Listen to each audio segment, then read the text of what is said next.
Hello बेटा, आज से हम लोग ट्वेल्थ की फिजिक्स स्टार्ट करते हैं। तो ट्वेल्थ की फिजिक्स की पहली यूनिट है स्थिर वैद्युत की, जिसे हम लोग बोलते हैं इलेक्ट्रोस्टैटिक्स। तो स्टार्ट करते हैं बेटा। इलेक्ट्रोस्टैटिक्स। तो बेटा समझते हैं इलेक्ट्रोस्टैटिक्स का मतलब क्या होता है। इलेक्ट्रो मतलब होता है चार्ज, स्टैटिक्स मतलब एट रेस्ट, मतलब study of rest charge is known as electrostatics. मतलब अगर हम रुके हुए आवेश का अध्ययन करें, अगर हम रुके हुए आवेश की पढ़ाई करें, तो उस पूरी पढ़ाई को जिस नाम से पुकारते हैं या कहते हैं, उसे हम बोलते हैं स्थिर वैद्युत की। ठीक है, अब हम आगे सीखते हैं कि चार्ज क्या होता है, आवेश क्या होता है। तो आवेश समझने से पहले हम दो एक एक्स्ट्रा पॉइंट समझते हैं, जिससे कि आवेश का एक छोटा सा कंसेप्ट हमारे लिए हमेशा के लिए क्लियर हो जाए। तो मान लो बेटा, मेरे पास ये रॉड है जो कि बहुत गर्म है। अब गर्म है तो इस रॉड के अंदर ये गुण है, ये अपना कौन सा प्रभाव उत्पन्न करेगी। मैंने गर्म इसलिए बोला है इसे, जिससे कि आप फील कर पाओ। तो गर्म प्रभाव उत्पन्न करेगी ना करेगी, मतलब इसके अंदर अभी गर्मपन का गुण है। ठीक है ना बेटा। ऐसे ही अगर ये बहुत ठंडी कोई भी ऑब्जेक्ट होती, कोई भी वस्तु होती, तो ये कैसा इसके अंदर अभी एक गुण प्रेजेंट होता, ठंडापन वाला गुण प्रेजेंट होता ना होता, होता या नहीं होता, होता। ठीक है ना बेटा। ऐसे ही अगर ये चुंबक होती, तो इसके अंदर कौन सा गुण होता, चुंबक वाला गुण होता या प्रेजेंट नहीं होता, होता या नहीं होता, होता। ठीक है बेटा। अरे चुंबक वाला प्रभाव तो हम बचपन में ही देखते हैं। चुंबक छोटी छोटी चुंबकें होती हैं, डाल लेते हैं, फिर लोहे की छोटी छोटी केंचुओं को क्या करते हैं हम बाहर डाल के उनसे अट्रैक्ट कराते हैं, तो वो चुंबकीय प्रभावित हुआ, जिसके कारण वो जो लोहे की वस्तुएं हैं उन्हें खींच लेती है अपनी तरफ। ठीक है बेटा। तो ऐसे ही किसी वस्तु का वो वाला गुण, गुण तो बहुत सारे होते हैं किसी वस्तु में, बट वो वाला गुण जो कि वैद्युत व वैद्युत के साथ साथ चुंबकीय प्रभाव क्या कर सकता है, उत्पन्न कर सकता है, या फिर इन प्रभावों को क्या कर सकता है, अनुभव कर सकता है, इन प्रभावों को फील कर सकता है। ठीक है, वैद्युत आवेश कहलाता है यही गुण, वस्तु का वही वाला गुण जो कि इन प्रभाव को कहते उत्पन्न कर सकता है या फिर फील कर सकता है। बेटा ये मैंने लिख रखा है। ठीक है। अच्छा, अब हम समझते हैं कि इसे कैसे रिप्रेजेंट करते हैं, क्या कैसी राशि होती है, क्या इसका विमीय सूत्र होता है। ठीक है बेटा। तो सबसे पहले हम लोग समझते हैं कि आवेश का एसआई मात्रक क्या होता है। तो बेटा एसआई मात्रक इसका कूलाम होता है। क्या होता है बेटा, कूलाम होता है। ठीक है बेटा। अच्छा, दूसरा मात्रक Q बराबर आई टी से हम लोगों ने 10th में पढ़ा होगा, Q बराबर आई टी से। ठीक है, ये भी आवेश ही होता है। हम लोग आवेश को स्मॉल q से भी और कभी कभी कैपिटल Q से भी रिप्रेजेंट कर देते हैं, मतलब प्रदर्शित कर देते हैं। ठीक है बेटा। अच्छा, यहाँ से मात्रक निकाल लीजिए। तो देखो, हमें Q का मात्रक निकालना है। I क्या होती है, करंट, और T क्या होता है, समय। ठीक है, मतलब इसका दूसरा मात्रक क्या आएगा, I का एम्पियर हो जाएगा और T का क्या हो जाएगा, सेकंड। यानी कि दूसरा मात्रक जो आवेश है, एक तो कूलम हो गया, दूसरा क्या हो जाएगा, एम्पियर सेकंड। ठीक है बेटा। आगे और मात्रक समझते हैं। इसका अगर बड़े मात्रक की बात करें, बड़े मात्रक की बात करें तो होता है फैराडे। क्या, फैराडे। एक फैराडे बराबर होता है, एक फैराडे बराबर होता है 96,500 कूलम। मतलब क्या, मतलब क्या कि अगर हम एक कूलम बराबर निकालें यहाँ से, तो एक कूलम बराबर कितना आएगा बेटा, इस ये इसके बटे में पहुंच जाएगा। मतलब एक कूलम बराबर 1/96,500 फैराडे। मतलब एक फैराडे को 96,500 से भाग देने पर जो आंसर आएगा वो एक कूलम के बराबर होगा। ठीक है बेटा। अच्छा, अब इसके कुछ छोटे मात्रक भी होते हैं। फिलहाल हम CGS में समझते हैं इसका मात्रक। CGS में क्या होता है? तो CGS में क्या मात्रक होता है? आवेश का मात्रक CGS में, तो उसे बोलते हैं स्टेट कूलाम। क्या बोलते हैं बेटा? State coulomb.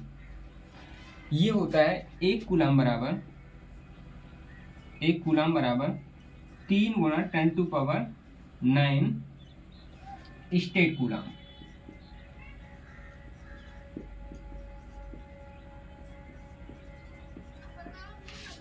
ठीक है बेटा। अच्छा, और मात्रक की बात करें तो कभी आपने देखा होगा मिली कूलाम, कभी माइक्रो कूलाम, कभी नैनो कूलाम, कभी पीको कूलाम।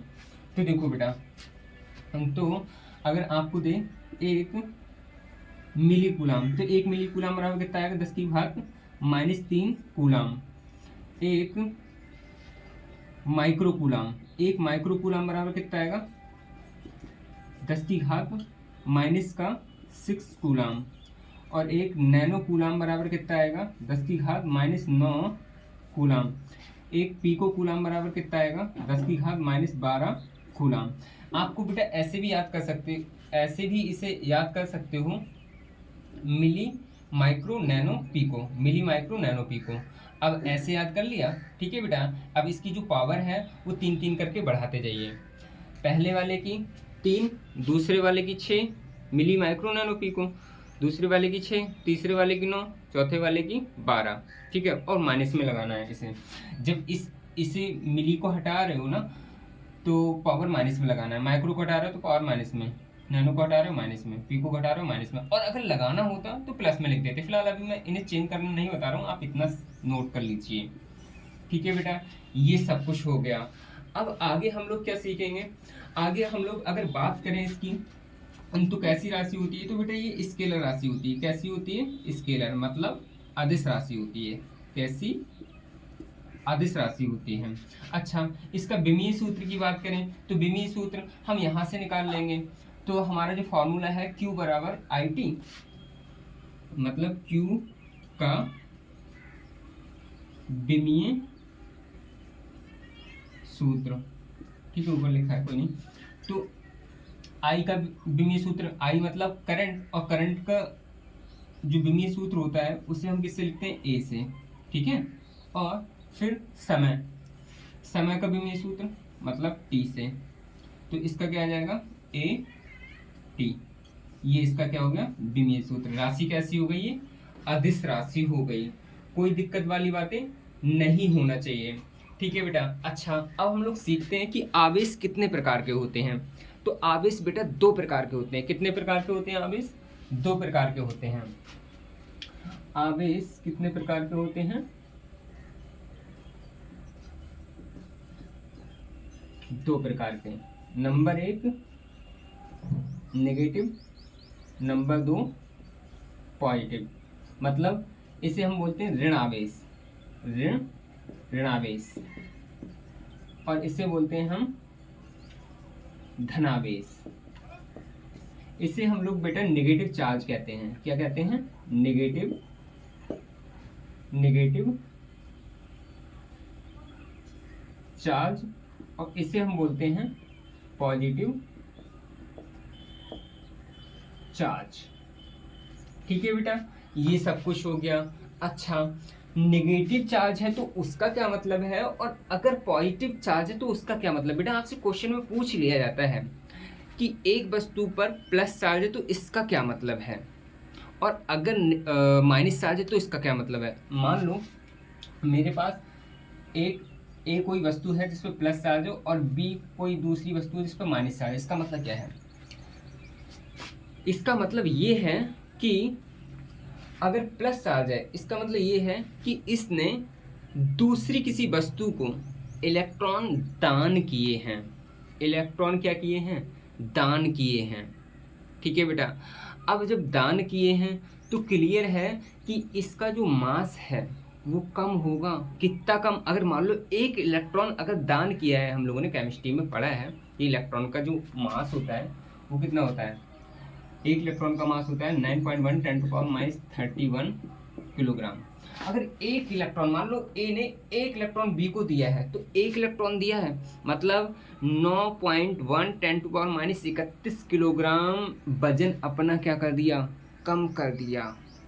ठीक है ना बेटा? तो कहने का मतलब क्या, प्लस चार्ज, हम दिमाग लगा लेते हैं कि प्लस चार्ज है तो इसका मतलब इसका द्रव्यमान ज्यादा होगा। नहीं नहीं, इसने दान किया है तो इसका पहले की तुलना में जो द्रव्यमान में हुई होगी वो कमी हुई होगी, जबकि माइनस वाले में वृद्धि हुई होगी।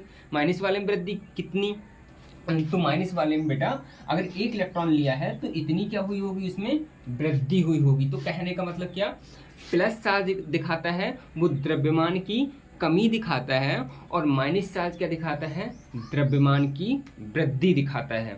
ठीक है ना बेटा? अच्छा, ये सब कुछ हो गया। अब इसके बाद में हम लोग समझेंगे कि वैद्युत स्थिर वैद्युत बल क्या होता है, मतलब वैद्युत बल क्या होता है, फिर वो कितने प्रकार का होता है, वो सब कुछ सीखेंगे। तो बेटा इस वीडियो में इतना ही, बाकी हम आगे की वीडियो में ये सब कुछ बताने वाले हैं। तो बेटा ये पहला वीडियो है हमारा, कैसा लगा आपको, आप कमेंट में करके ज़रूर बताइए। Thank you.